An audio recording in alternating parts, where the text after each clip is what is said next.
Quel est notre plaisir? C'est pas que j'ai une lecture polygraphie d'ordinatoire avec, je dirais, mon président et mon maître avec qui j'ai appris énormément de choses, Dr. Kéran. Voilà. Bonjour tout le monde. Alors, quand on a demandé de faire ce thème, en fait, c'était pour essayer de démystifier la polygraphie ventilatoire. Alors, vous allez remarquer que c'est la lecture de la polygraphie ventilatoire et pas des événements respiratoires anormaux. Donc, on va bien sûr les présenter, mais on va passer dessus rapidement pour pouvoir aller dans le vif du sujet et vous montrer que la polygraphie ventilatoire est facilement accessible, elle est facilement interprétable et se fait de façon rapide. Donc, on va vous montrer quelques enregistrements qu'on va essayer de faire entre eux et des exemples et vous montrer comment on peut appréhender déjà la chose, comment on peut commencer et comment on peut faire un compte rendu et le sortir rapidement. Alors, le diagnostic. Le diagnostic de la polygraphie ventilatoire, vous avez un capteur, c'est la canule. Vous avez un oxymètre. Vous avez une sensation thoracique abdominale. C'est tout ce qu'il vous faut pour le diagnostic d'un syndrome d'apnée sonore. Donc, ce n'est pas grand-chose. C'est vraiment un diagnostic. Et plus l'outil diagnostic est simplifié, plus on va pouvoir faire autant de polygraphie qu'on veut et qu'on va pouvoir diagnostiquer le plus de monde possible. Donc, un signal de débit qui va nous définir l'apnée, mais aussi l'hypopnée. Mais pour l'hypopnée, nous avons besoin du signal de l'oxymétrie, parce que quand l'oxymétrie est baisse de 30%, vous êtes en droit de dire que c'est une hypopnée avec une désaturation significative. Et les ceintures thoraciques abdominales qui vont vous dire est-ce que c'est un événement central ou si vous misez. C'est tout dont vous avez besoin pour une maladie. Alors pourquoi j'insiste? Parce que tout le temps, on voit le confrère qui demande des polysomnographies. Et plus vous allez demander un truc, je dirais, complexe, moins vous aurez de la réponse et moins vous aurez des personnes qui vont pouvoir vous faire l'examen. Donc essayez de partir sur des choses simples parce que le symptôme d'apnée de sommeil est fréquent. Et nous avons besoin de simplifier l'outil pour pouvoir diagnostiquer le plus facilement. Je vous mets ce graphique, vous mettre un peu, vous familiariser un peu avec les éléments. Donc, là, alors, la canule qu'on met pour le malade, elle nous permet d'avoir le signal du débit. Elle nous permet aussi de mesurer les renflements, d'avoir le renflement, le signal du renflement. Les ceintures thoraciques et abdominales qui sont là, je vous ai montré sur le premier graphique, et l'oxymètre qui va vous montrer et la fréquence cardiaque et la saturation d'oxygène. Donc, ces quatre éléments, une page, c'est une page de polygraphie. Elle est franchement simple et je dirais complète pour pouvoir poser un diagnostic de syndrome d'apnée de sommeil. On peut aller plus loin en disant à partir d'une oxymétrie, si j'ai une oxymétrie avec des descentes significatives et des remontées significatives, par exemple là je suppose que le malade il est réveillé, là que le malade est réveillé, pourquoi? Parce que le curseur,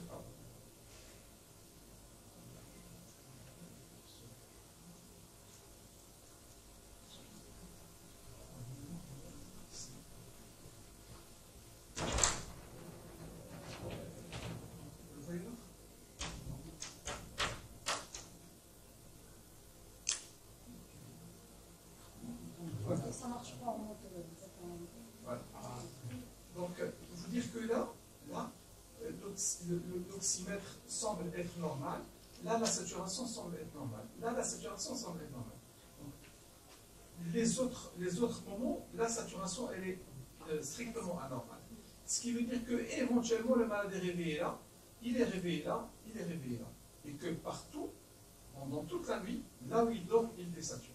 Et quand il nous fait des courbes comme ça, c'est-à-dire des baisses de saturation et des remontées, des baisses et des remontées, c'est plutôt en faveur d'un syndrome d'apnée de sommeil.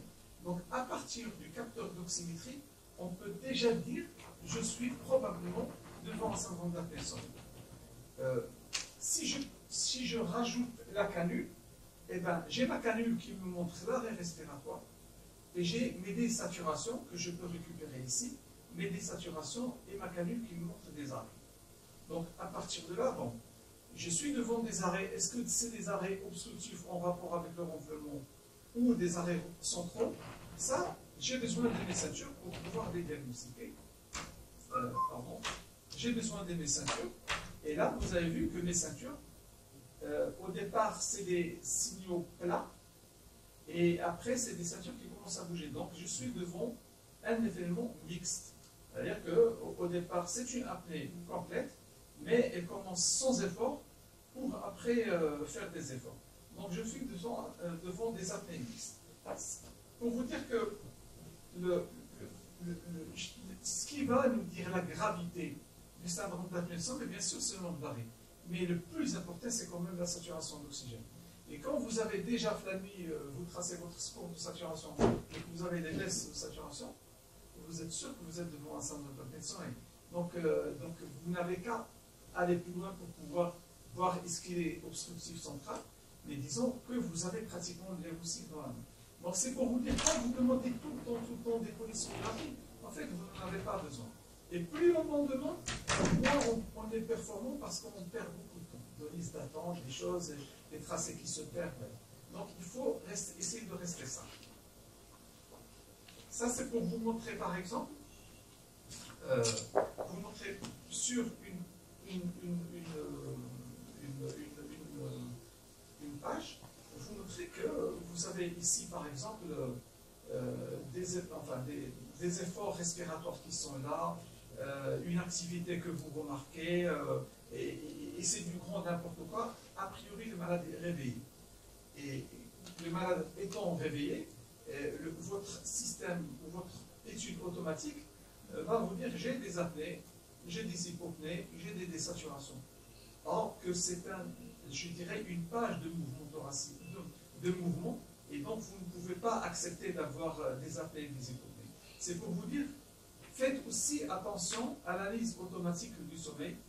Vous pouvez l'avancer si vous voulez, mais quand vous êtes devant des pages comme ça, faites attention, c'est des mouvements, et ce n'est pas des événements respiratoires tels que vous trace votre étude automatique. Vous dire aussi que ça c'est le système de Knox, c'est-à-dire que pendant la première partie de la nuit, le malade était réveillé, il bougeait tout le temps, et c'est qu'à partir de là qu'on a un enregistrement qu'on peut exploiter.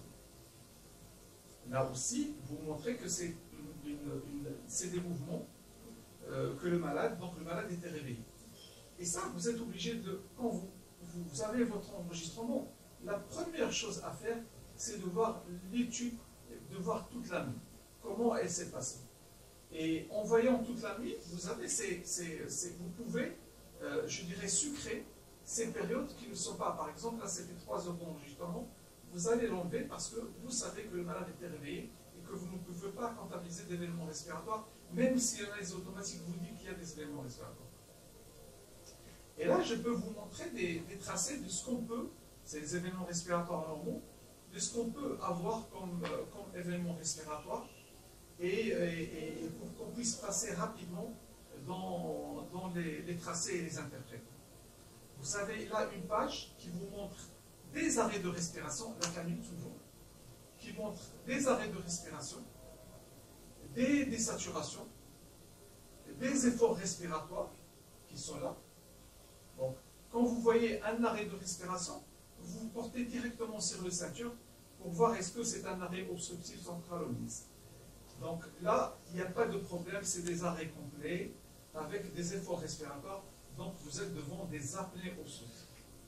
Vous avez juste après l'arrêt, vous avez du renflement, la reprise respiratoire et le renflement. Reprise respiratoire, renflement, reprise respiratoire, renflement. Donc un diagnostic comme ça se fait, je dirais, par polygraphie, il se fait de façon beaucoup plus simple, et vous pouvez avoir le diagnostic le lendemain. Par polysomnographie, vous perdez beaucoup. Vous montrez qu'ici, que vous avez des apnées, et des efforts respiratoires, des apnées, des efforts respiratoires, des désaturations. D'accord? Donc, c'est des apnées obstructives. On peut aller voir cet autre exemple pour vous montrer que là, vous avez des arrêts, mais au départ, les ceintures ne bougeaient pas. Les ceintures ne bougeaient pas, ne bougeaient pas, ne bougeaient pas. Éventuellement, ici, les ceintures bougeaient. Donc, vous êtes devant des apnées mixtes, puisque ça commence par pas d'effort, et après l'effort arrive, jusque là, là où vous avez une apnée obstructive. Et le renflement, bien sûr, qui a. Donc, je dirais, l'apnée obstructive et mixte se traite de la même façon, par CPAP, mais quand vous avez beaucoup d'apnée mixte, vous êtes quand même obligé de faire attention, et quand vous traiterez votre patient, que vous allez, je dirais, être plus vigilant, le suivi, parce qu'il peut vous déclencher peut-être un centre d'apnée centrale, ou ne pas être complètement corrigé par votre pression que vous lui avez donnée.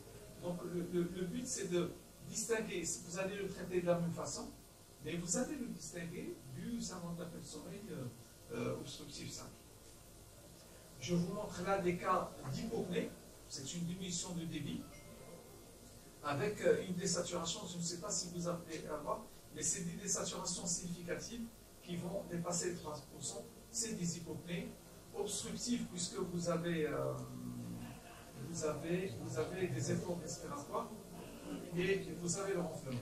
Sauf que, j'ai pas c'est des pages de 10 minutes.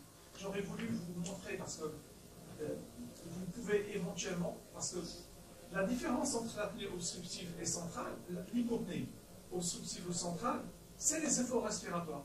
Parce que les deux, vous avez une diminution du débit, aussi bien dans l'apnée obstructive que dans l'apnée centrale, et vous avez des mouvements thoraciques et abdominaux, aussi bien dans l'apnée obstructive qu'au central. Qu'est-ce qui va les différencier? C'est l'effort. L'effort, c'est quoi? C'est que vous ayez un aspect en plateau au niveau du débit, que vous ayez du renflement, que vous ne pouvez pas avoir dans l'apnée centrale, et que vous ayez un décalage entre les ceintures thoraciques et abdominales. Là, vous vous dites, je suis dans l'effort, donc je suis devant une hypopnée obstructive. Et généralement, on se pose la question de l'hypopnée centrale, généralement quand on a beaucoup d'apnée centrale, en fait. Mais quand on a des apnées obstructives, généralement, on ne se rend pas tellement compte, on les trace comme des hypopnées obstructives. Donc, le seul démol dans les hypopnées, c'est différencier entre l'hypopnée obstructive ou centrale. Autant dans l'apnée, c'est facile, autant dans l'hypopnée, ça peut être un peu difficile de différencier entre l'hypopnée obstructive et centrale. Là, je vous montre, là, c'est la même. Et là, je vous montre un cas d'apnée. Alors, vous allez me dire, c'est des apnées. Alors, vous avez vu que c'est une apnée et qu'il n'y a pas d'effort. Une apnée, pas d'effort, une apnée, pas d'effort, une apnée, pas d'effort. Donc, on est devant des apnées centrales. Mais, il faudra faire attention parce que là, quand je prends toute mon apnée et que je descends, j'ai quand même le dernier cycle où j'ai un cycle respiratoire. Donc pour moi, c'est une apnée mixte, ce n'est pas une apnée centrale. Celle-là, par exemple, j'ai terminé mon apnée, je descends et je n'ai pas de mouvement thoracique, le mouvement n'apparaît qu'après. Donc là, c'est une centrale. Et là, c'est une mixte aussi parce que le dernier crochet, il y avait quand même une respiration, donc c'est une apnée mixte. Donc faire attention à ce genre de tracé. Vous avez là deux apnées mixtes et une apnée centrale, même si vous avez une respiration de Shane-Stokes qui plaiderait plutôt vers le syndrome d'apnée centrale. Et là, on va peut-être vous passer la souris et vous montrer.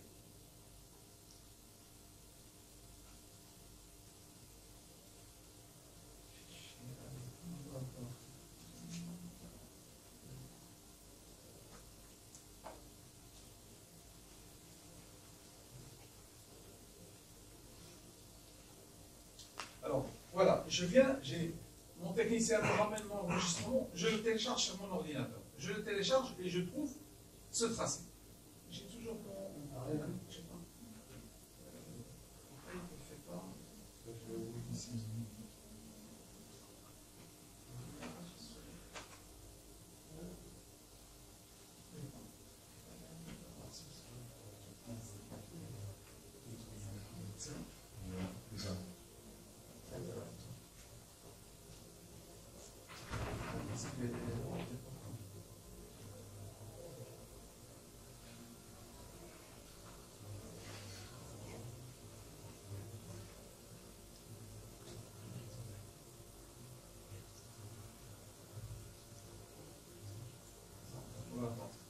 C'est pour montrer, dans la vie de tous les jours, qu'est-ce qu'on fait? On vient, on ramène son ordinateur, on ramène son polygramme, on télécharge son ordinateur, et je vous montre un peu comment on fonctionne, comment on travaille, et vous allez voir que c'est plutôt facile, que le but, en fait, c'est de démystifier cette histoire et d'arrêter de demander aux prestataires de nous faire des polysonographies, faire des polygraphies et les lire soi-même. Lire soi-même parce que le prestataire ne peut jamais avoir la portée intellectuelle que peut avoir un médecin, parce que le médecin, il connaît son malade. Et donc, il saura le gérer mieux. Et puis après, quand vous avez porté un diagnostic, il faut aussi savoir le suivre. Et pour ça, vous avez besoin d'avoir des éléments clés dans votre formation.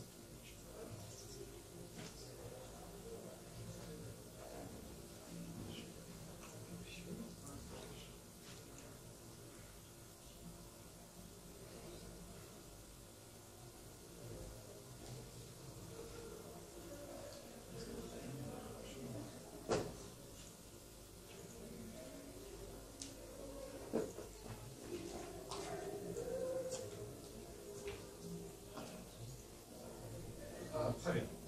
Donc, voilà, merci. Donc, le malade m'a ramené, mon technicien m'a ramené au polygraphe, ou c'est le malade qui le ramène. Généralement, c'est les techniciens qui vont se déplacer chez les malades, ils mettent l'enregistrement, et le lendemain, c'est le malade qui me ramène l'appareil. Et donc, je le télécharge, et voilà, j'ai téléchargé, j'ai ça. J'ai ça, je constate déjà dans ma saturation que j'ai pratiquement une saturation valable pendant la première partie de la nuit, et après, j'ai que des désaturations. Donc, je me pose la question, pourquoi est-ce qu'au départ, il ne désature pas du tout, alors qu'à l'arrivée, il tout le temps, il désature. C'est qu'a priori ici, je suis... Vous voyez même? C'est qu'a priori ici, je suis devant quelqu'un qui ne dort pas, qui est réveillé, et je vais voir pourquoi. Eh bien, quand je vois cette tracée, c'est du n'importe quoi. C'est une respiration très anarchique, et cette respiration anarchique comme ça, vous avez vu, ça c'est le flux, c'est la canule nasale, là c'est les ceintures thoraciques et abdominales, et ça c'est le X-Flow, on en parlera tout à l'heure. Disons que sur ce graphique, ma saturation d'oxygène me dit que le malade se porte bien, mais quand je vois les tracés, c'est du n'importe quoi. Je n'ai pas de tracé valable, et pour moi, donc, le malade respire. C'est une respiration anarchique, et la respiration anarchique, c'est une respiration d'éveil. Ce n'est pas une respiration de quelqu'un qui dort. Là, il commence peut-être à dormir un peu, et après, bon, c'est toujours la même chose, les ceintures dans tous les sens, la canule qui va dans tous les sens. Après, je commence à rentrer dans le vif du sujet. Je commence à vraiment rentrer dans le côté pathologique, puisque la saturation baisse. Et là, je me rends compte qu'il y a des malades arrivent à me tracer des apnées, des efforts respiratoires qui sont une apnée, effort respiratoire, donc c'est une apnée obstructive. Donc je peux dire, je suis là, et je mets, je mets obstructif. Donc je peux, là c'est une obstructive, là c'est une, je suis en train d'interpréter. Alors c'est vrai aussi que je peux faire une analyse automatique. Mais l'analyse automatique, généralement, je la fais pour tout ce qui est le renflement, parce que je ne vais pas compter tous les renflements que le malade me fait. Je vais la faire pour l'oxymétrie, parce que je ne vais pas montrer toutes les désaturations. Donc je vais aller là, analyse, et je vais lui mettre analyse PET. Déjà analyse PET pour les de pouls, et puis analyse respiratoire. Je lui demande analyse manuelle. Alors il me dit les éléments manuels que je viens de faire, à trouver des éléments manuels du même type, voulez-vous les supprimer? Je lui dis non. Donc je lui dis de me faire des. Alors par contre, je ne vais pas lui demander de faire des apnées. Donc ne pas analyser. Il me demande des hypopnées. Je lui dis non, il ne m'analyse pas les hypopnées. Donc il va m'analyser le renflement et la saturation d'oxygène. Et ça, pour moi, c'est important.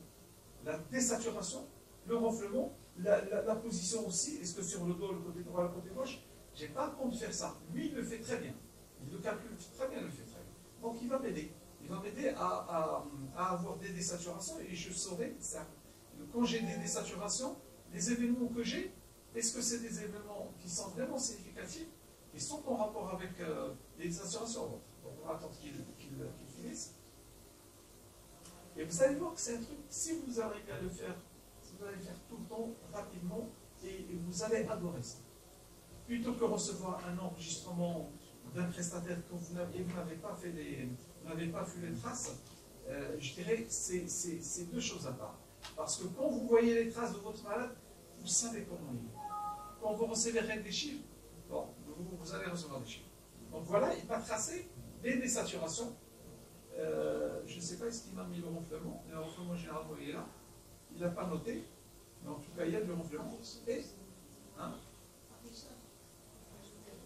il est là, le ronflement. Ouais, là. Celui-là. Il est là, mais il n'a pas. Et donc, voilà. J'ai des désaturations et des apnées, donc je peux dire, oh bon, je peux faire ça.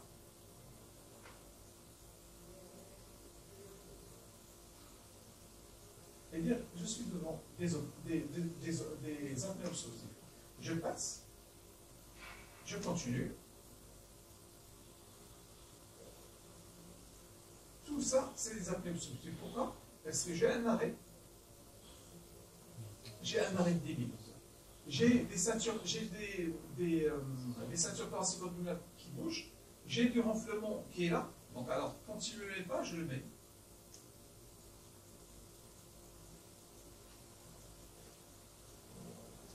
D'accord? Et donc, et ça tout le temps je peux le faire. D'accord? Avec quelque chose, tu traces quelques traces et tu passes les autres pour qu'ils voient bien. Tu traces et tu mets.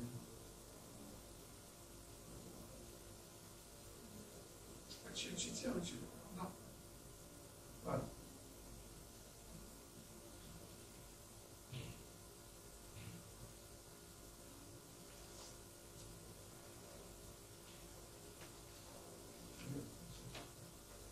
Donc, et ça, on peut le faire. Alors, je suis sur 5 minutes.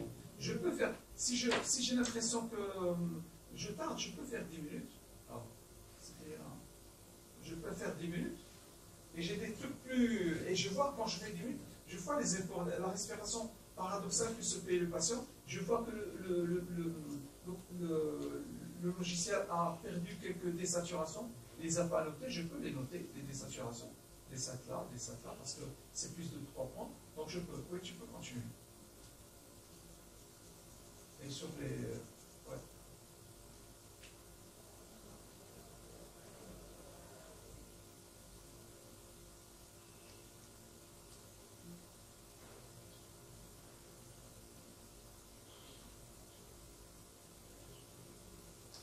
Tu peux passer quelqu'un d'autre à la quand c'est possible. Là, pour passer entre nous, voir un peu que c'est un truc qu'on peut faire rapidement, à l'aise et sans.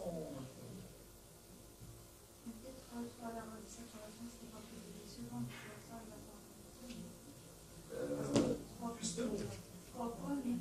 Non, c'est plus de 3 points. Oui, mais ça, c'est une page de 10 minutes. Si je mets 5 minutes, tu verras que c'est quand même une durée. Voilà. Tu vois que quand la courbe le trace, c'est que c'est. Il faut peut-être appuyer sur le contrôle. Voilà. Et là, tu continues. Oui. Ça reste quand même assez connétable, une lecture. Mais avec le temps, Non, avec le temps, c'est rapide. Ah, une polygraphie, généralement, c'est 20 minutes, 40 minutes. 20 minutes, 40 minutes et ça passe. Par contre, ce qu'on peut faire aussi,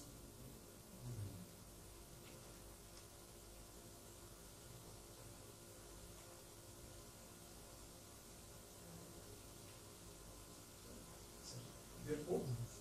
O, c'est pour marquer l'obstruction. Là, pardon. Là, attends. Des O. Là, c'est. Je peux lui donner, si j'ai beaucoup d'événements, et que je sens que tous les événements sont pareils, et je peux dire, tiens, tous les événements sont pareils, pourquoi est-ce que je vais m'embêter à les scorer tous? Ben, je vais faire ça. Je je vais dire analyse respiratoire. Et là, supprimer uniquement les événements, supprimer les événements, supprimer uniquement les événements, supprimer les événements automatiques, supprimer les événements manuels. Bon, les événements. Alors, rappelez-vous, je vais lui demander de me scorer les événements respiratoires hypopnées. Donc, le signal de débit. Je vais au signal de débit, score-moi l'apnée, et puis signal de débit, scorez-moi l'hypopnée. Et donc, il va les scorer. Et là, il faut que je vérifie après lui. Quand il m'a scoré les événements qui m'a fait gagner du temps, je peux vérifier après lui et dire, tiens, ça, je ne suis pas d'accord, là, je suis d'accord. Donc, il peut me rabâcher le... Mais quand vous n'avez pas beaucoup d'événements respiratoires, il vaut mieux ne pas faire les automatiques parce que vous allez perdre beaucoup de temps.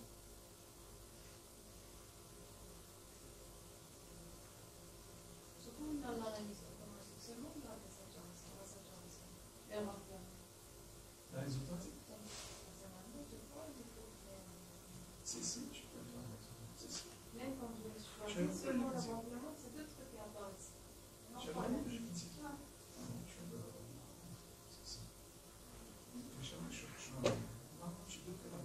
Les deux lignes seulement le complément et la descente. Sinon les autres. Ça, tu me montres, mais si tu veux le une version récente. Non, toujours été comme ça. Et tous les systèmes qui se basent sur l'analyse automatique vont mesurer beaucoup plus les événements respiratoires que les autres. Alors, on va voir, on va vérifier après. Donc, on lui a fait confiance. Alors là, il me dit, voilà. Donc là, il me dit c'est une hypopnée. En jaune, alors que c'est une apnée. Donc je peux dire non, c'est une apnée. Donc obstructive. Donc je peux dire c'est une obstructive. Là, il me dit hypopnée, je lui dis non, c'est une obstructive. Donc je peux le rectifier. Et je peux aller, par exemple, là c'est du mouvement. Donc je peux dire là, hop, je mets le mouvement. Changer le type, hop. Mouvement, pour l'enlever de la... Et là aussi, pardon, là aussi, voilà. Quand on lui a demandé de faire l'analyse automatique, voilà ce qu'il nous raconte. Il nous dit, bah, j'ai des hypopnées, des apnées. Alors, c'est pas vrai. Quand vous bougez dans le lit, vous baissez l'oxygène. Vous perdez 2-3 points d'oxygène, c'est normal. Et là, le malade, il perd d'oxygène, et lui, il le met comme si c'était un événement respiratoire. Alors que ce n'est pas un événement respiratoire. Donc il faut faire attention à ça. Ce que je peux faire, c'est que je vais dire, maintenant, tout ça, c'est de réveil. Soit que je me mette ici, et que je vais tirer je vais aller jusqu'à la fin pour mettre mouvement, soit je vais dire, bon, je vais faire ça.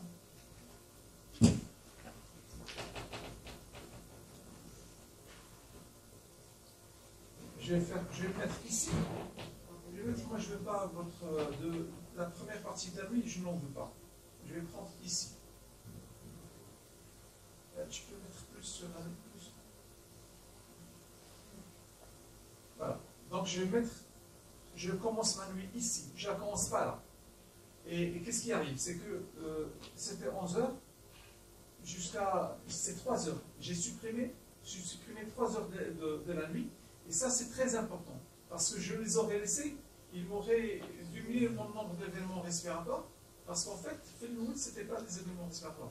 Donc je peux enlever toute cette période et dire tout ça, ce qui me raconte la machine, c'est pas vrai, parce que je le vois que c'est pas vrai. Je vois des désaturations, mais le débit c'est du n'importe quoi, les ceintures du n'importe quoi. Quand je rentre dedans, là j'ai des événements respiratoires, et donc je vérifie. Après, qui met... Alors là, il a oublié des choses. Donc je peux les... Tu peux les faire avec ça, c'est mieux. Vas-y, c'est...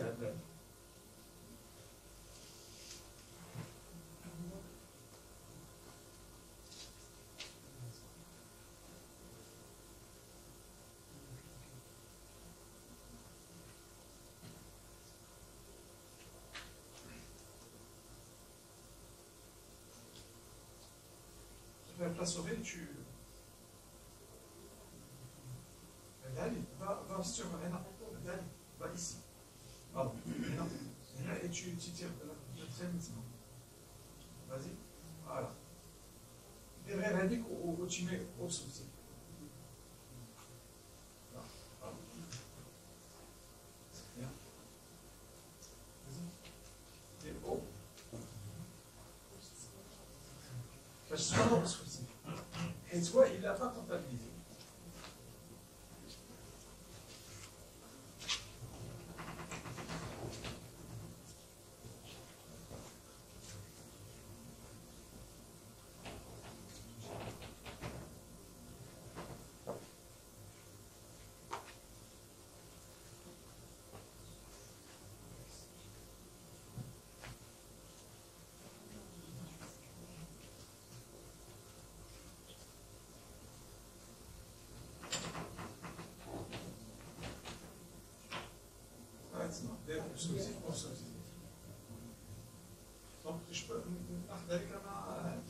Donc je peux faire. Là je suis dans l'obstruction, là je suis dans l'obstruction, et je continue.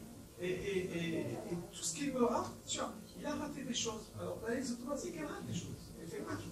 Les cherches, il faut toujours aller après l'analyse automatique et vérifier ce qu'elle raconte. Et voir est-ce qu'elle dit c'est des événements respiratoires, pas des événements respiratoires, est-ce qu'elle dit c'est compris, pas d'après. Il faut vraiment vérifier ça. Et vous avez vu qu'elle a raté beaucoup de choses. Qu'ici, par exemple, vous avez vu, ici, par exemple, vous marquez des hypopnées, des désaturations, c'est pas vrai. C'est pas vrai. Là, à partir de là, je suis dans du mouvement. Je suis dans du mouvement. Et c'est tout ce que vous aurez à faire dans votre exploration, c'est de chercher les zones où le malade est réveillé parce qu'il faudrait les supprimer. Parce qu'elles vous parasitent l'enregistrement et l'analyse automatique ne sait pas très bien les analyser parce qu'il n'y a pas d'électroencéphalogramme. Quand il n'y a pas d'électroencéphalogramme, elle bug, elle ne sait pas. Quand vous avez une polysonographie, elle peut éventuellement. Mais une polygraphie, on peut s'en sortir vraiment bien comme ça. Donc là, je suis en train de supprimer Hedalbust. Je suis en train de supprimer toute cette zone-là parce que c'est une zone de mouvement.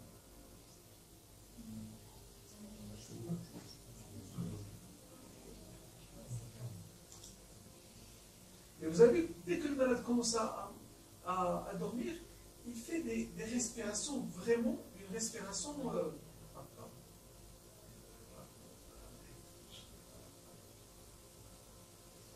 Alors, je vais mettre peut-être, 30 minutes. Voilà, regardez tout ça. Juste là.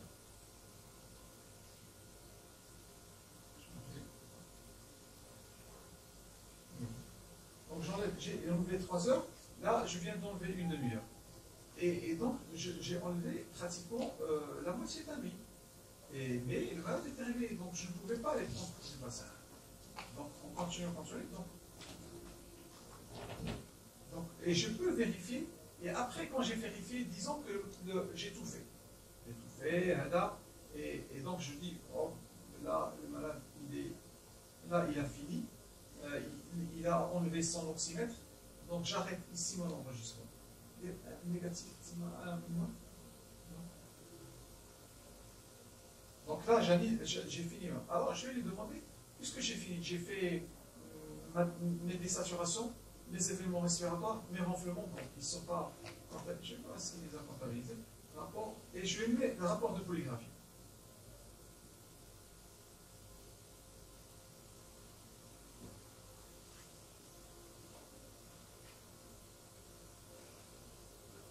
Et donc, un rapport tomographique va me dire le nom, prénom, il va me dire voilà combien il a fait 72 événements respiratoires par heure.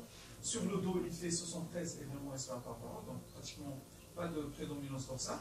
Il perd 3 points d'oxygène 61 fois par heure. Et donc, alors je vais voir combien il a fait.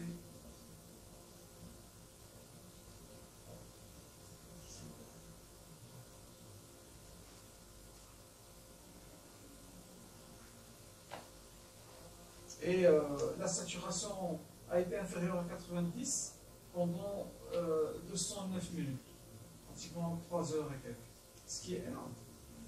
Donc c'est un syndrome d'apnée de sang est sévère. avec une grande désaturation. Et la saturation minimale, la saturation la plus basse c'était de 53%.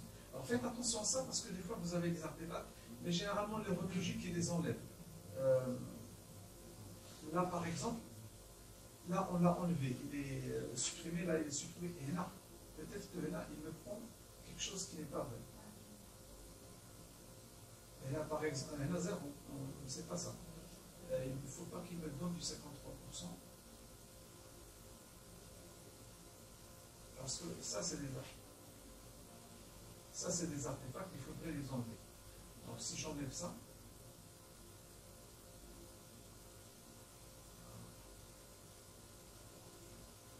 je peux lui faire avec la souris.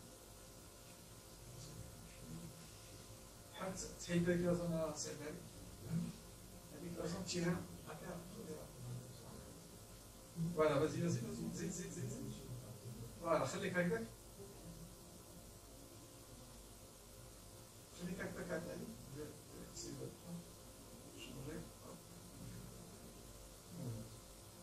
donc j'enlève tout ce qui est là que j'enlève en mouvement.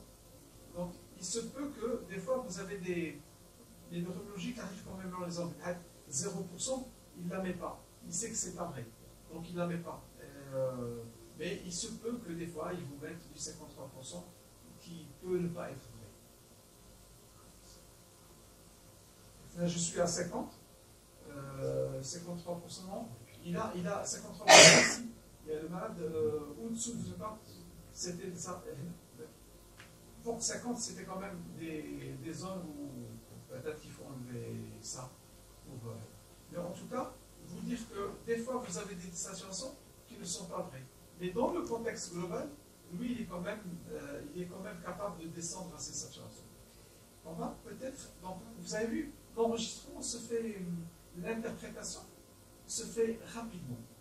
Là, vous êtes devant un cas sévère, donc l'analyse se fait rapidement et vous êtes content. Parce que ce genre de malades, généralement, ils sont très sanglants. Ils sont cliniquement très diminués, très saturisés. Et dès que vous les mettez sous CPAP, ils sont complètement transformés. Les autres peuvent vous poser des problèmes, mais ceux-là ne vous posent pas de problème.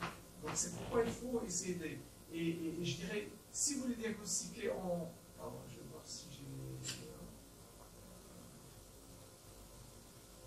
Je vais montrer un autre cas de... Si le malade est électrique, il n'y a pas de mouvement, la respiration est anarchique. Donc tu as vu les canules qui montent dans tous les sens, les ceintures thoraciques, parce que quand tu bouges, tu as les ceintures qui partent dans tous les sens.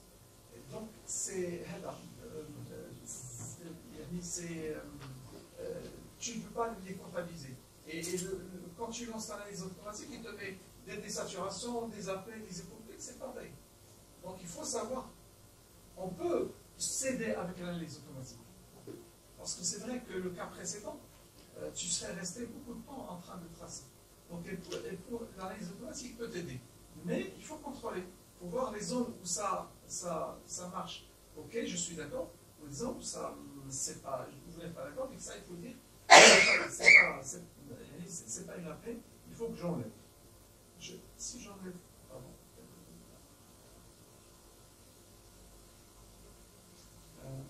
Avec la souris ça chauffe.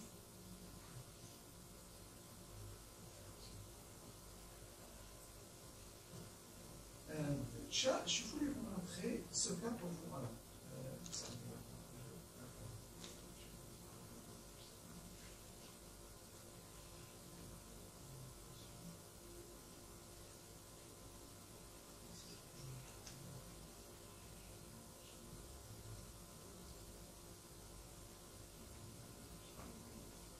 Alors, neurologique, l'intérêt aussi, c'est qu'il vous permet de... Vous avez, par exemple, là, c'est une analyse que je fais, mais je peux demander une autre analyse. Par exemple, celle-là, je peux dire ça. Je sors une autre analyse. Voilà.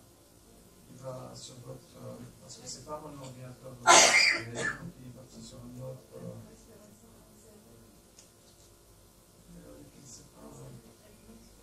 je ne pense pas que ce soit... Mais là, c'est pas mes tracés allemands, tu vois, c'est pas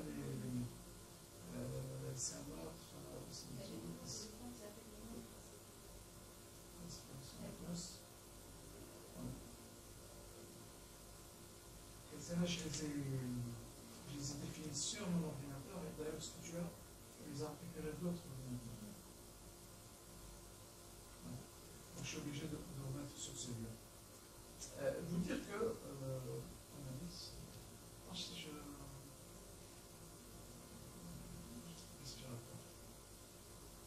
supprimer tous les éléments automatiques, les éléments manuels et automatiques. OK. Oui. Voilà. Là, j'ai tout supprimé. Alors, il me demande de faire une liste. Non, je n'analyse pas. Voilà. Donc là, j'ai tout supprimé. Et j'ai mes ceintures. Les ceintures thoraciques abdominales. Bon, c'est pas. Voilà. Et donc, voilà. Donc, je me trouve. J'ai téléchargé mon enregistrement et j'ai cette feuille. Je vois toujours la saturation d'oxygène. Et je vois, grosso modo, c'est potable. J'ai des zones où le malade il a une saturation normale. Des fois où la saturation désature, là il désature, là la saturation normale, plus ou moins normale, là il désature. Bon, c'est pas le gars de tout à l'heure où dès qu'il dort, il descend tout le temps. Là, ce gars-là, il est. Parce que quand je vois sa respiration, je suis ici, hein, et quand je vois sa respiration, c'est quand même une respiration régulière. C'est pas une respiration anarchique, c'est pas une respiration d'éveil, c'est une respiration régulière. Et donc pour moi, ce gars-là, là il dort. Là il dort, et donc je peux interpréter ces enregistrements. Je passe pour voir tout. Là, il fait des événements. Là, il fait des événements. Là quelques événements. Là, les événements. Ici, c'est normal. Mais il dort. Hein. Il n'a jamais eu de respiration. Là, vous avez vu, là, il bouge. Le malade bouge. Donc, il est réveillé. Pour moi, il est réveillé. Il ne peut pas être endormi. Là, il est réveillé. Donc, tout ça veut dire que je vais les supprimer. Là, il est réveillé. Là, il dort. Donc, quand je suis en polygraphie, je peux me permettre d'aller et de dire, tiens, là, je ne suis pas d'accord. Là, c'est une respiration régulière. Alors, bien sûr, le technicien, c'est capital. Il faut que le technicien sache poser les ceintures thoraciques et abdominales. C'est très, très important. Vous avez la canule. Généralement, la canule, elle ne rate jamais, sauf quand vous avez une obstruction nasale, mais c'est les ceintures qui nous posent le plus de problèmes. Et donc là, je peux me dire, je vais commencer à. Je peux dire aussi un an. Donc je commence d'ici. Et un petit peu ça, c'est plus.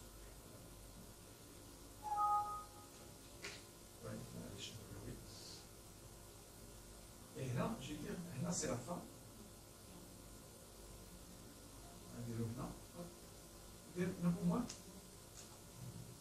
Là, je lui dis, il faut que tu m'interprètes entre ce point et ce point.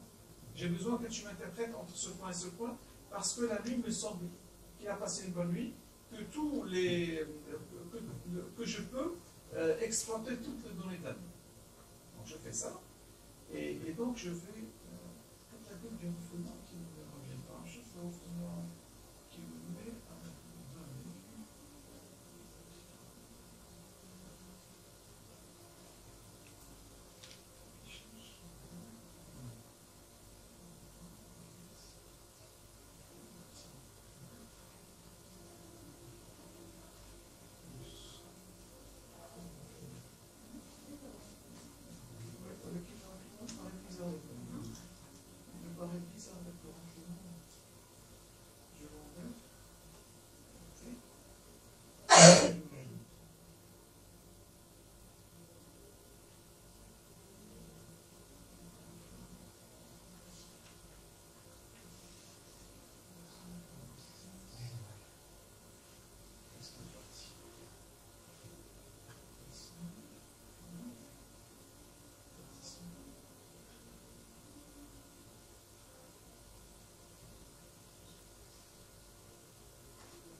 Et des fois, c'est la vie de tous les jours. Des fois, vous êtes obligé de faire ça.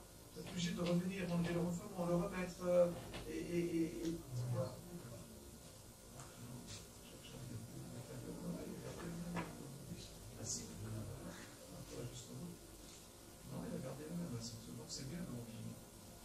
qu'il a une façon un peu. Donc je peux le mettre en haut pour voir. Donc, je préfère le renflement d'abord. Donc je vois, j'ai tracé le début et la fin, et je peux lui dire, tiens, je vais voir un peu ce qu'il va me dire, je vais lui dire de me faire une analyse respiratoire. Analyse respiratoire.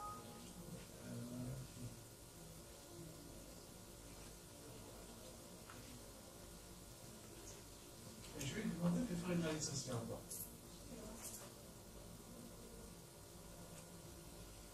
Bien sûr, je vais demander de me faire l'apnée hypopnée, donc j'ai besoin du débit. Et donc il va me faire les apnées, les hypopnées, les désaturations, le renflement, je vais voir si on va mettre dans le bras. Et bien sûr la position sur le dos, sur le côté droit, côté gauche.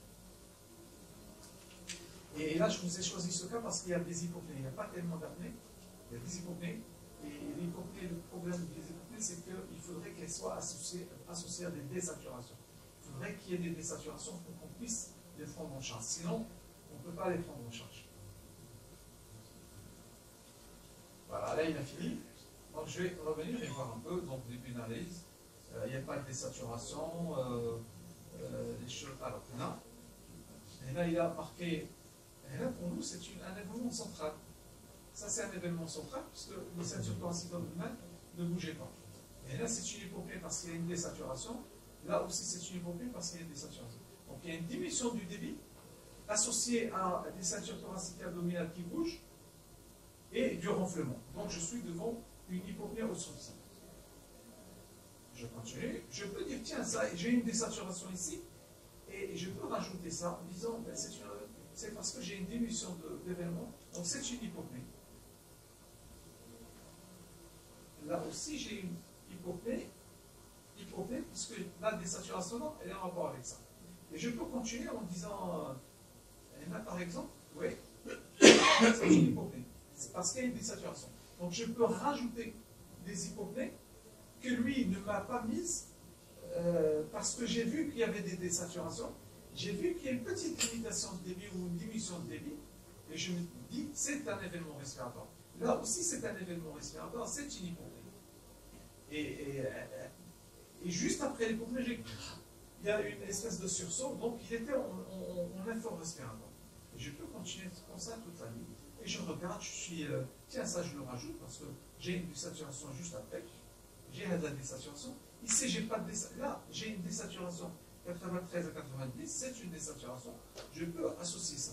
Et donc, je suis en train de rectifier un peu l'analyse automatique, de faire des choses que l'ordinateur n'a pas mises. Et ça me permet de vraiment, vraiment suivre toutes les traces du mal. C'est pourquoi je vous dis, quand vous faites ça, vous connaissez votre malade mieux que le prestat ou mieux que quelqu'un d'autre, parce que vous savez ce qu'il a fait dans la vie. Et vous savez comment il va. Et vous avez ce tracé-là. Vous prenez ce patient, une deuxième, troisième nuit, il vous fera pratiquement le même tracé à 10% près. Et le gars de tout à l'heure qui faisait que des apnées, vous le prenez 2, 3, 4 fois, il vous fera le même. C'est comme s'ils avaient sauf si par exemple il y a des nuits où ils vont prendre de l'alcool ou des somnifères ou autre, où ils vont s'aggraver, ils vont faire beaucoup plus d'éléments. Mais généralement, quand il fait une nuit normale, il va faire le même nombre d'arrêts que grosso modo. Parce qu'au départ, on se disait, ah, bah, il n'a pas bien dormi, on va le reprendre. Et on reprenait un tas de patients, et finalement, le résultat ne changeait pas. Et donc là aussi, je peux dire, tiens, il y a une désaturation, mais il peut marquer. Donc je marque une hypopnée.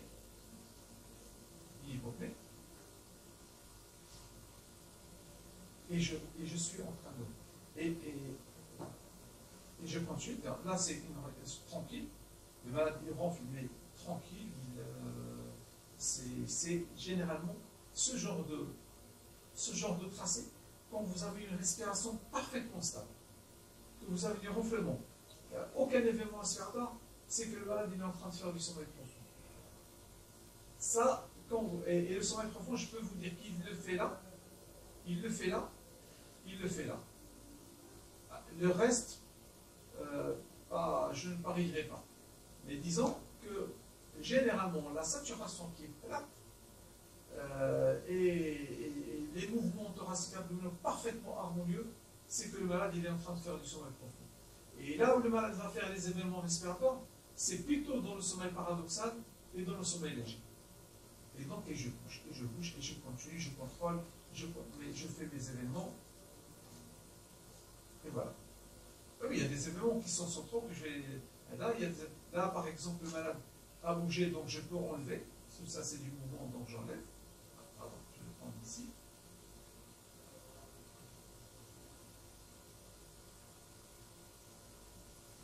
Il faudrait qu'on, dans nos ateliers, changer.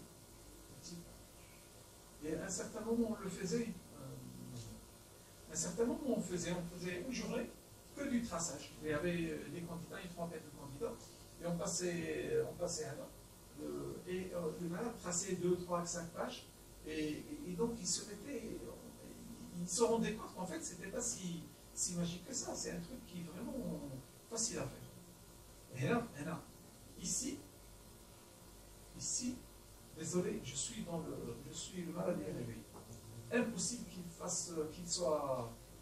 ait autre chose que le réveil. Donc, ce que je vais faire, c'est que je vais dire, tiens, je vais supprimer tout ça, exactement. Je vais dire ça. Alors, je vais me mettre peut-être pour ne pas trop rapide, 30 minutes, parce que je pense que ça peut passer.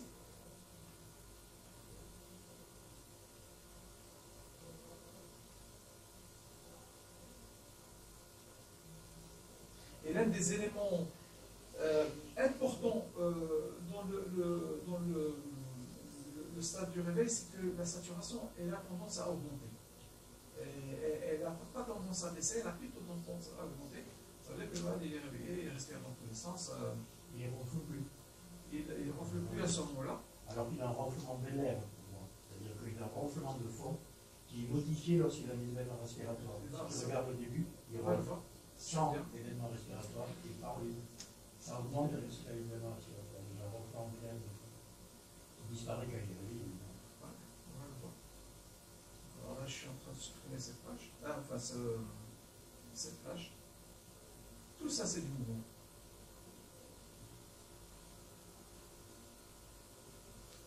Quand je lui donne 30 minutes, il n'aime pas. Il ralentit un peu, mais bon.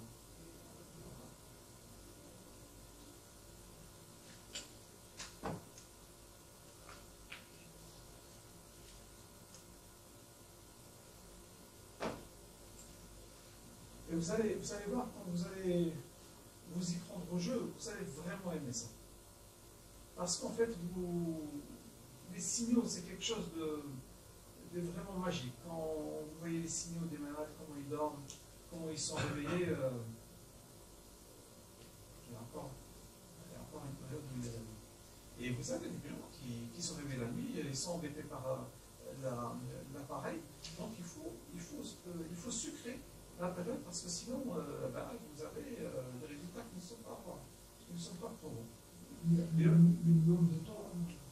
C'est généralement dit au minimum 4 heures pour que le malade, pour que l'enregistrement soit potable et avec une conclusion qu'on pouvait donner au patient. 4 heures. 4 heures d'enregistrement interprété et validé. Et vous avez des malades qui me disent, je n'ai pas bien dormi, je veux vous montrer où est-ce que vous n'avez pas bien dormi. Et je leur montre de quelle heure à quelle heure. Ah oui, ça c'est vrai. J'étais là, j'étais complètement réveillé. Oui, tu me disais Je parlais des ronflements. oui, ici, voilà. Oui. En fait, il dort, il n'y a pas d'événement respiratoire, il est maintenant avant. Avant. Quand il y a la phase de sommeil, voilà. Oui. On voit plutôt un ronflement de l'air, il y a du bruit, Oui. mais qui n'est pas en relation avec les événements respiratoires. Donc, ça, c'est le voile du palais. Qui bouge. Le problème ORL, pas Oui. le problème d'obstruction. Ça fait quand même des vibrations. Et après, quand tu vois les événements respiratoires, tu vois aussi que le ronflement change. Et puis quand il est réveillé, il ronfle plus. Donc avec ça, déjà, tu peux le ronfler. Regarde, ça peut avoir les événements respiratoires. Oui. Mais généralement, dans le sommeil profond, c'est normal que le malade rentre. Tu as ça, peut-être parce que c'est vénère. Tu as ça, et tu n'as pas d'événement respiratoire. C'est ça.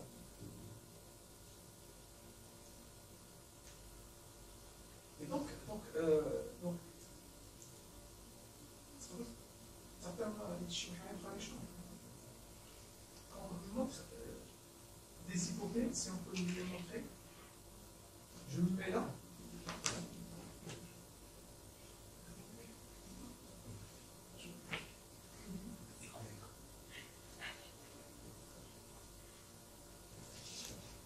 Je vais me mettre là et vous me dites est-ce qu'il y a des hypopnées ou pas. Hop,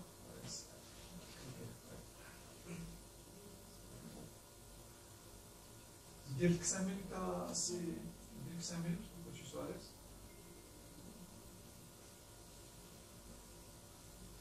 C'est important.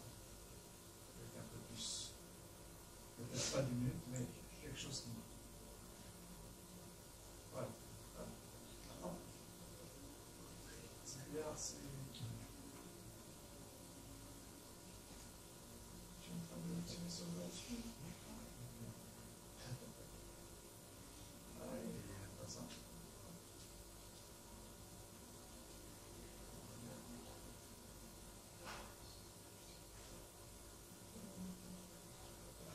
Vas-y.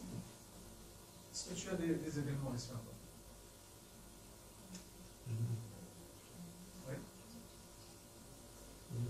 Il y a une désaturation. Donc on voit un peu en amont. Oui. Voilà. La courbe bleue. Oui. Apparemment, il y a une diminution de débit. Donc, du débit. Donc apparemment, il y a une hypopnie. Oui, Est-ce qu'il est central ou périphérique? Je vois qu'il y a des mouvements, ça veut dire qu'il est périphérique.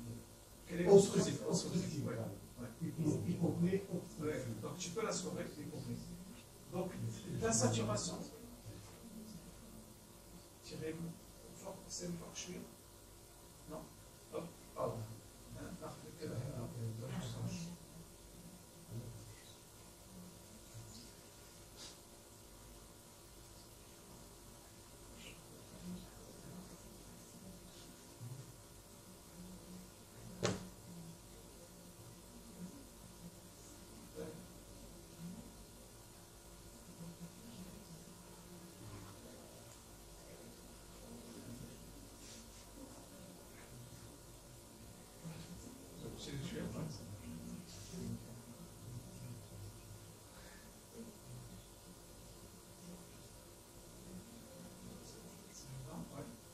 Voilà, et tu notes hypopnie, H. Et tu as une autre désaturation. Juste à côté. Ouais. Toujours avec le mouvement descendre thoracique abdominal, Oui. c'est-à-dire que c'est une hypopnie obstructive. Obstructive, oui.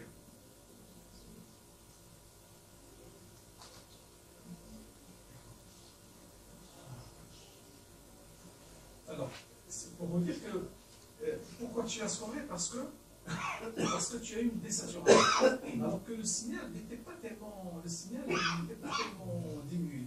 À partir du moment où tu as une désaturation, où tu as une désaturation et tu as même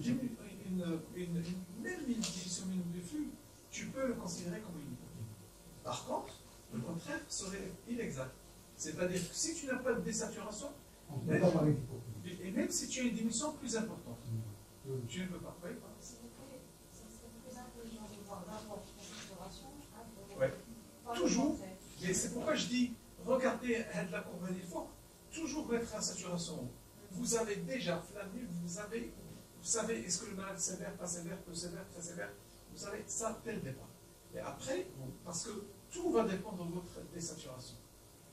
Si elle est là, importante, et plus de 3 points, vous saurez des hypopnies. Et même si la diminution de débit n'est pas très importante, et même si les efforts ne sont pas très importants, mais ils sont importants pour le patient parce qu'ils sont arrivés à lui baisser sa saturation d'oxygène. Oui, et là on peut voir un des éléments.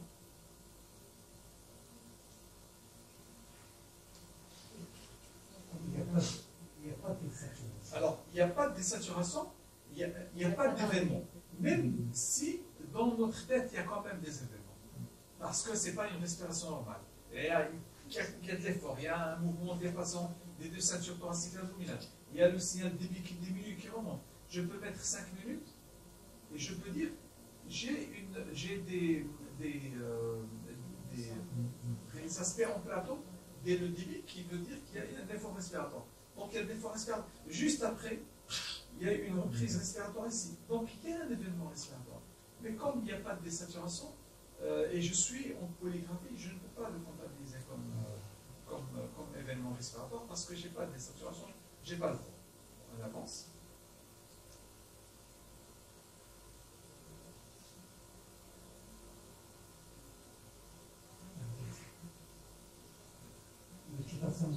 La saturation toujours.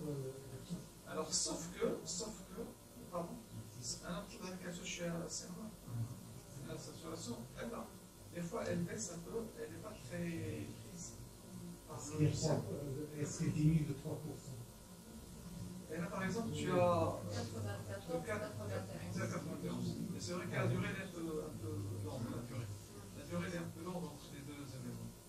Moi, je ne la prendrai pas. Même si j'ai l'impression qu'il y a un événement respiratoire ici, je ne la prendrai plus en disant bon, il y a une désaturation, certes, mais le laps de temps est très, très court. D'accord? On avance.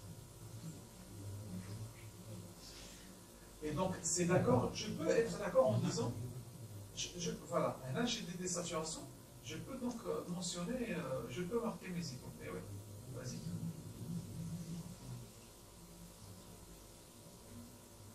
Alors, il faut qu'on se mette d'accord sur l'événement final.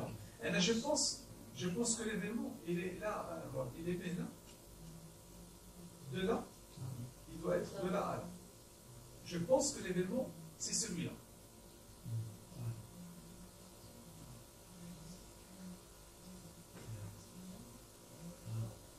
Mais hypopnée, là. Marque hypopnée.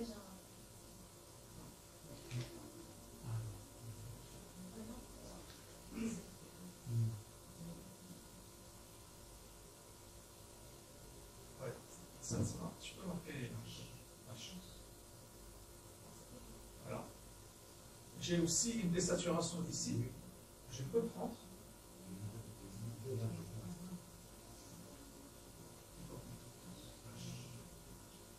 Voilà. Donc, je lance mon analyse automatique et je peux ne pas mettre les éléments respiratoires, je peux que la saturation et il va me montrer qu'il y a des désaturations. Et à ce moment-là, je remplis les cases vides. Je lui dis, tiens, ça c'est un événement qui n'a pas été pris en charge, je le considère. J'ai des fois où j'ai des diminutions importantes, mais je n'ai pas de désaturation, donc je ne suis pas en droit de montrer que. Mais alors, si je mets, là, on le fait. Si je mets en 10 minutes, je vois qu'il y a quand même de l'effort respiratoire. Le malade, il est en train de faire un effort respiratoire.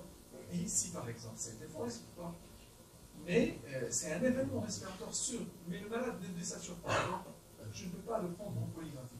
En polysomnographie, je l'aurais pris parce que je suis sûr qu'ici, le malade m'aurait fait un micro-éveil. Mais entre nous, je me dis, j'ai plus de chances de diagnostiquer en polygraphie qu'en polysomnographie. La polygraphie est tellement simple à faire que je peux, moi, médecin, la faire et l'interpréter, plutôt que la polysomnographie qui me semble quelque chose qui va me prendre beaucoup de temps. Et oui. Bon, moi, je sais bien que c'est pas mon oui. Mais aussi en même temps, je travaille beaucoup sur le sommeil, mais pas c'est petit. Le but du jeu final, c'est quand même de savoir qu'est-ce qu'un patient, donc il y a une épidémie parallèle à ça, et de savoir s'il est moyen, sévère, et quelle thérapeutique il va lui administrer. Donc quand tu vois des centres qui sont en opposition, tu vois un ronflement qui repart, tu n'as pas de dessin, tu dis je sais qu'il y en a un qu'on verra en position bleue, je ne le compte pas. Donc tu vas avoir une limite d'apnée qui va être quoi 16, alors que si tu prends tous ceux que tu n'as pas pu coter parce que tu n'avais pas de dessin et que tu as mis dans un coin de ta tête, tu peux monter à 20, 21, 22, l'indice. Est-ce que ou encore pire, nous en France, en dessous de 15, on n'a pas le droit de traiter. Donc tu vas atterrir à 13 en faisant des dessins, et si tu te dis tout ce que j'ai mis de côté, j'arrive à 19, il peut être traité, pris en charge, ce patient. Si tu restes à 13, il ne le sera pas. Qu'est-ce que tu fais dans ce cas? Oui, mais dans ce cas, tu ne peux pas parce que tu n'as pas de désaturation, tu ne peux pas comptabiliser. Et tu es sûr que le malade fait des événements. À ce moment-là, tu programmes ton malade pour une pollution. Mais il faut quoi? C'est pas la peine, ce que tu fais de plus. Si tu veux le traiter sur la demande, je ne sais pas comment ça marche chez vous, mais chez nous, je sais qu'on verra à côté de moi qui peut le faire ce soir, quand ce sont des borderline, qu'on a une clinique bien établie, et et que ça patrouille un peu, mais il en compte de deux. Non, mais ça, tu le fais. Tu peux faire une lettre en argumentant en disant malade fait l'hypertension artérielle. Ça, tu peux argumenter. Mais toujours est-il que des fois, tu ne peux pas. Tu ne peux pas et tu es sûr que ton malade, il a quand même quelque chose. Mais tu fais une polysomnographie parce que la polysomnographie va te donner un diagnostic. Mais je dirais la polysomnographie, je la prescris une fois sur 10. Quand tu es Vraiment, je borderline. Une fois sur 10, quand j'ai fait une polygraphie, je ne suis pas satisfait que je suis sûr que le malade me fait des choses.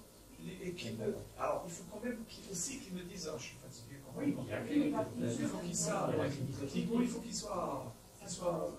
qu'il ait, je dirais, ça aille le coup de le faire. Et si ce type de préparation, s'il te dit je suis épuisé, je m'endors tous les jours sur mon ordinateur, tu vas lui faire une polysomnographie. Je peux lui faire une polysomnographie. Si je ne suis pas. Mais là, c'est bon. Tu as 3 trucs à l'espace de 3 minutes, tu ne supportes pas sous prétexte qu'on a dit en 1970 que la désaturation est essentielle. Tout le monde sait que c'est faux.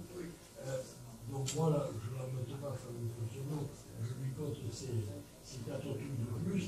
À lui compter, je suis à 20 et je discute le traitement. Mais si tu commences à faire ça, tu vas le faire pour tout le monde. Il vaut mieux, je pense. Tu fais qui toi, tu fais pour toi, tu fais pour quand tu vois du message. Oui, mais encore, c'est quelque chose que le médecin, quand il score, il a tendance à je dirais, il fait comme un événement, je vais scorer. Si tu commences à ne pas être rationnel et dire, je vais comme un score, tu vas scorer tout le monde. Donc, il faut quelque part raison garder. Alors, en plus, les malades qui ne saturent pas beaucoup, généralement, ils ne sont pas très somnolents. Et tu peux avoir des malades qui sont très somnolents et qui ne désaturent pas beaucoup, et à ce moment-là, ça vaut quand même le coup de faire une polysomnographie. C'est quand même des micro-aidés qui disent je traite quand même sur les organes. Moi, je fais que ça, donc je suis bien d'accord avec la polysomnographie. Je veux dire que même moi qui fais que la polysomnographie, si on me montre une polygraphie comme ça, si je peux en prendre une autre, je n'en veux pas faire de polysomno. Mais ce type, il est sur le il me dit qu'il s'endort la tête dans la soupe. Ne pas prendre ces 3 apnées que je vois parce qu'il n'y a pas la désaturation, qui est un critère, encore une fois, il ne faut pas oublier qu'il y a 70 ans. À l'époque où on a vu les premiers qui étaient des énormes, tout ça, des malades qui désaturaient, comme tu as montré le premier. Je crois que. Alors, raison de plus. Le cas du premier qui était très sévère, là, tu pousses, mais celui-là, tu dis. Attends, celui-là, on va faire combien il a fait combien de Je ne pose aucune question sur celui-là. Toi, tu le traiterais celui-là? Ah oui. Ça dépend du nombre d'événements qu'il aura fait. Oui, ça dépend Sur les... du nombre d'événements. Attends, on va voir. Même s'ils ne sont pas désaturants. Là, il est à 11. Bon, c'est vrai qu'on n'a pas tout fait. Mais moi, je dirais, j'attendrai avant de traiter, j'attendrai. Je verrai. S'il te dit qu'il est fatigué, tu sors 11 apnées du sommeil chez quelqu'un qui est fatigué, de toute façon, c'est écrit dans les recommandations que dans ce cas de figure, si tu as une discordance entre tes symptômes et ta polygraphie, tu dois faire une polysomnographie. Moi, en toute logique, je fais une polysomnographie. Mais quand je vois ça, je vais m'éviter de faire une polysomnographie. Je changerai de tour de la voiture un peu plus tard, tant pis. Non, mais déjà, le traitement, c'est en général chez nous, on débute par une location. Le fait de mettre un patient et scorer ses événements, même s'ils ne sont pas désaturés. Le patient symptomatique. Mais ça dépend de la théorie, et la pratique. Mais toujours est-il que c'est une décision qui va se prendre entre le médecin et son malade. C'est-à-dire que des fois, dans le bureau, tu lui expliques, et si tu dis, moi je suis complètement claqué, et mon médecin, je suis complètement claqué, j'aurais bien que vous tentiez le traitement. Même si je fais 15 événements, je voudrais quand même. On me dit souvent que je rentre, je voudrais quand même. C'est un truc qu'on peut négocier avec le malade. Mais le message serait de ne pas trop avoir l'habitude de scorer des événements respiratoires. C'est pas de ne pas les scorer, c'est de ne pas mettre en première intention ce que nous, la saturation, que tu mets prioritairement par rapport à ta modification de vie. Oui.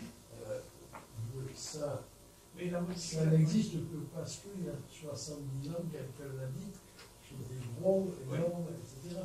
Depuis, les choses évoluent, la médecine évolue, personne ne reprend, la fois personne ne reprendra les critères, parce que si tu reprends les critères, ça veut dire que toutes les études qui ont été faites depuis 40 ans sont allées à la poubelle, donc personne n'y touche et tout le monde continue à dire ça. Ce qui n'empêche pas qu'ils disaient ça, mais ils font souvent le moment, ils vont voter l'élément.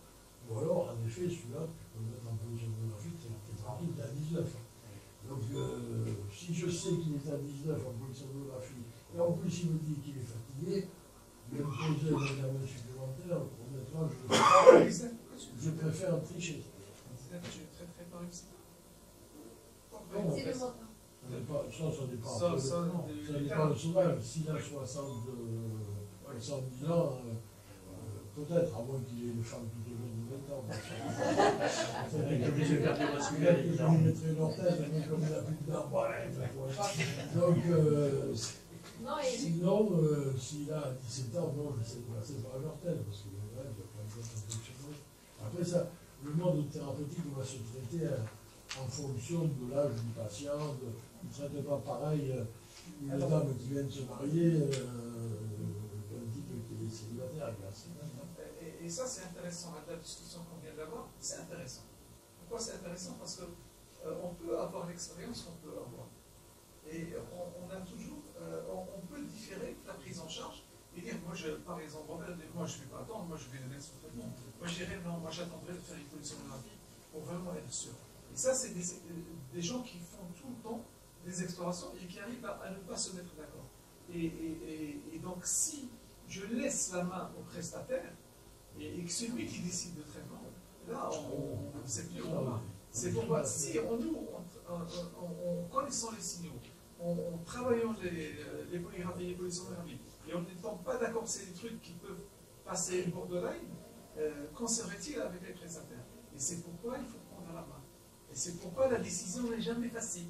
On peut vous donner un nombre d'événements respiratoires, 15, 19, 20, 30, et c'est jamais assez. Et c'est jamais assez, je dirais, fiable pour pouvoir donner un traitement et suivre un traitement.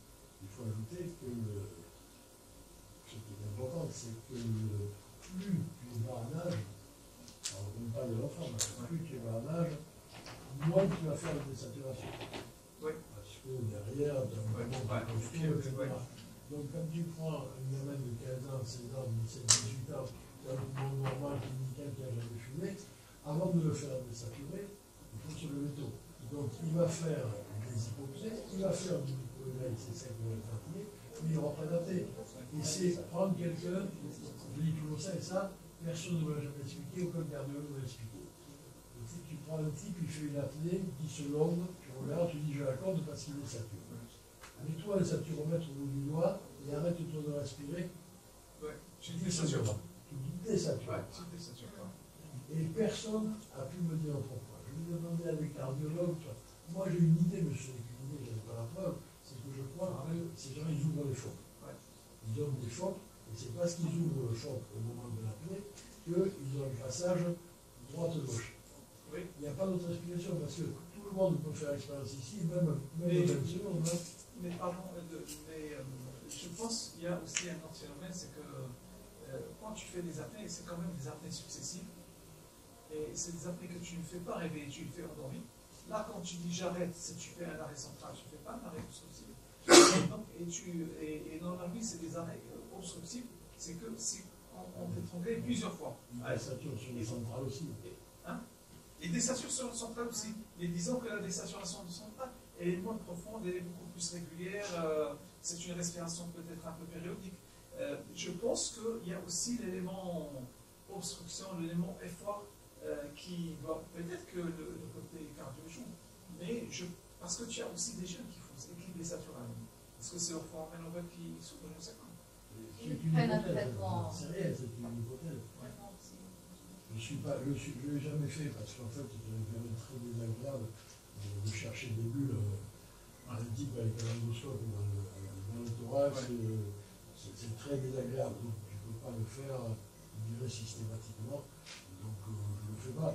De toute façon, je vais le traiter, ça n'a pas une grosse importance.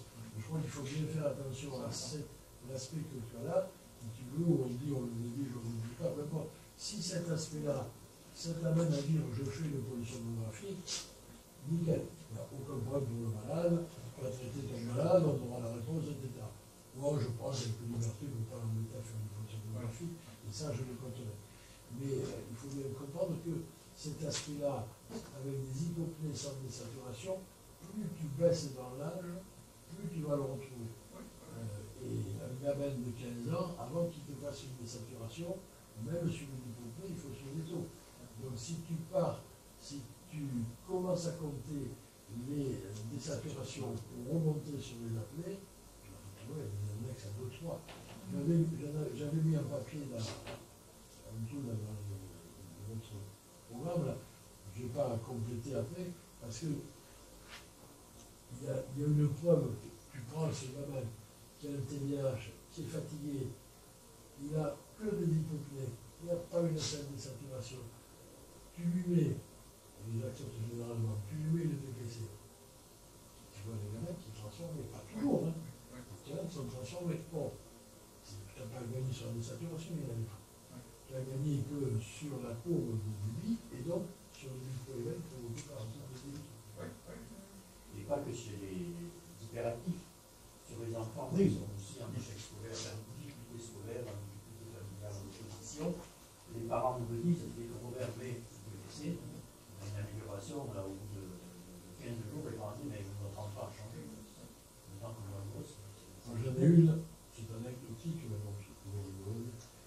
J'en ai une, je voulais la réenregistrer parce qu'il m'avait un an de localité, tout ça, je veux savoir où on allait, etc. Bon, ok, on me voit avec les parents, je l'enregistre, on a un mois. Je lui dis, vous pensez bien, elle était sous machine, et qui avait joué sous machine, super. Je lui dis, vous pensez bien arrêter la machine 5 jours avant l'examen. Si on n'arrête pas la machine, on fait permanent de la machine et qui peut fausser les résultats. Alors moi, on me dit oui, pas de problème, bien sûr, c'est du coup, très bien. Elle me téléphone le jour, je voudrais faire l'examen, je ne vais pas vous l'amener parce que je lui ai pris la machine, je l'avais cachée au placard, et dans la nuit, elle est montée sur l'escabeau, elle est allée chercher la machine pour la rendre, en me disant que je suis mieux avec la machine. Elle avait 5 ans. Alors, il faut comprendre que, autant le premier truc que je montrerai, c'est à l'ancienne, c'est les gros, voilà, ils sont hyper tendus, ils bouffent les arrêtos parce qu'à un moment, il s'est passé un truc, ils donnent la corde à rôle parce qu'ils ont été. Ceux-là, lui, tu les vois, tu les croises dans la rue, tu les vois de profil, tu es d'accord, tu pourrais appareiller sans même pas une polygraphie. Après, quand tu commences à rentrer dans ces choses plus subtiles que sont, je ne parle même pas des très jeunes, les adolescents et tout ça, ils désaturent très très rarement. Donc si tu comptes que la désaturation, tu vas te retrouver à faire très souvent, et si tu pars du principe, je prends la désaturation et je remonte à l'apnée, tu vas souvent être en échec et demander une polysomnographie. Sauf si ce que tu as fait arrive à te faire 20, 25 événements respiratoires. Ah non, si tu n'y arrives pas. Si quand même 25 sur une polygraphie, je suis d'accord. Moi, j'estime en général, quand je vois gentil avec une polygraphie, pour fatiguer, on m'a dit que c'était normal, etc. Je compte à peu près 25% de plus d'apnée que ce qui a été trouvé à la polygraphie. Donc, en d'autres termes, il faudrait faire des polysomnographies au sujet jeune. Non, c'est pas ça. Mais le message de l'enfant, c'est quand même polysomnographie. pour l'enfant, c'est la polysomnographie. Après, pour eux, c'est de savoir quand est-ce qu'on n'est plus un enfant. Sinon, ça dure longtemps. Ça dure à l'âge normal, c'est-à-dire qu'il commence à être adulte vers 15 ans, 16 ans, là, il commence à avoir le système adulte. Donc, on peut faire des polygrammes. Ce que je veux dire, c'est qu'une fois qu'on a fait des polygrammes, chez quelqu'un de symptomatique, hein, si on vous amène quelqu'un qui n'a rien, on s'en fout. Chez quelqu'un de symptomatique, fatigué, etc., avec éventuellement des difficultés scolaires assez locales, etc., on vous avez des symptômes et on vous dit qu'il va bien falloir que je gère ces symptômes. Vous faites une polygrammes, vous avez cet aspect-là, encore une fois, il y a deux solutions. Soit je lui dis, on va refaire en polysomnographie parce que je suis suis qu'à 14 et il faut 15 pour traiter. Je dis que moi, par habitude, je triche un peu, je triche par rapport à une règle que tout le monde sait être nulle. C'est les moins de 3%. Donc je triche un peu, je mets encore 3 grammes de plus, je suis à 17 et je traite. Voilà un peu le. Le problème, c'est de passer à côté du traitement. Est-ce que pour l'examen associé à l'enregistrement de la caméra peut aider à aller rapidement pour les complications? La caméra est utilisée pour les parasomnies et les troubles de sommeil qui n'ont pas de rapport avec les ondes personnelles. Cherchez ça dans le sommeil, je pense que c'est la première qui large dans ce cas. Et après, si tu n'es pas là, tu peux compléter ton solution aussi. Mais généralement, c'est très rare quand même qu'on passe à une. Et puis,